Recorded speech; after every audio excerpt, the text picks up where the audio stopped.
More than 20,000 Missourians have signed up for medical marijuana licenses. But are you giving up your right to buy a gun once you apply? And will it impact your insurance? Investigative reporter Chris Negus has the answers to those questions.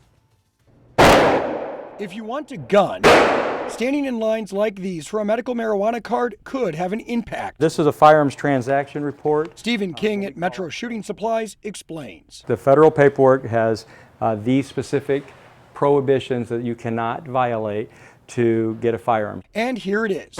In Missouri and Illinois, gun buyers fill out this firearms transaction record, a form required by the U.S. Department of Justice.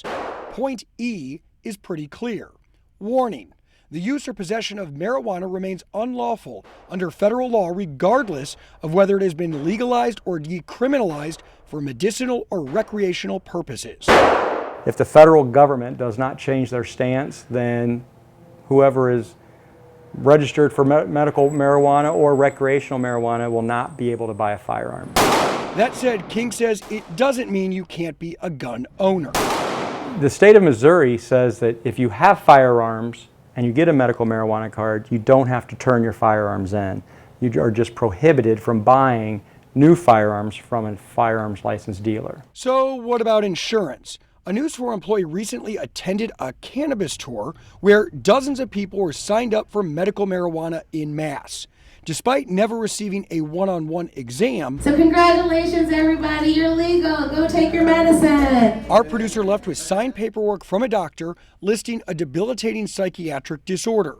Under the current Affordable Care Act, it won't be considered a pre-existing condition.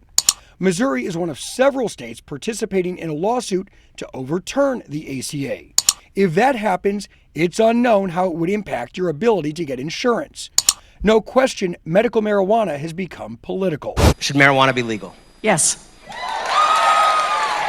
It's a debate, and I want a lot more, before I legalize it nationally, I want to make sure we know a lot more about the science behind it. I do support ending the federal prohibition on marijuana. Some even say health insurance should cover it, but for now, insurance companies won't pay for it. So if you're planning to sign up for medical marijuana, it's on your dime.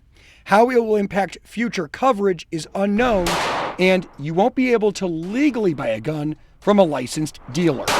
It's something you need to think about very, very strongly. So do you think that should change if states like Missouri and Illinois allow you to obtain marijuana either recreationally or for medical purposes? Should federal guidelines on purchasing a gun change?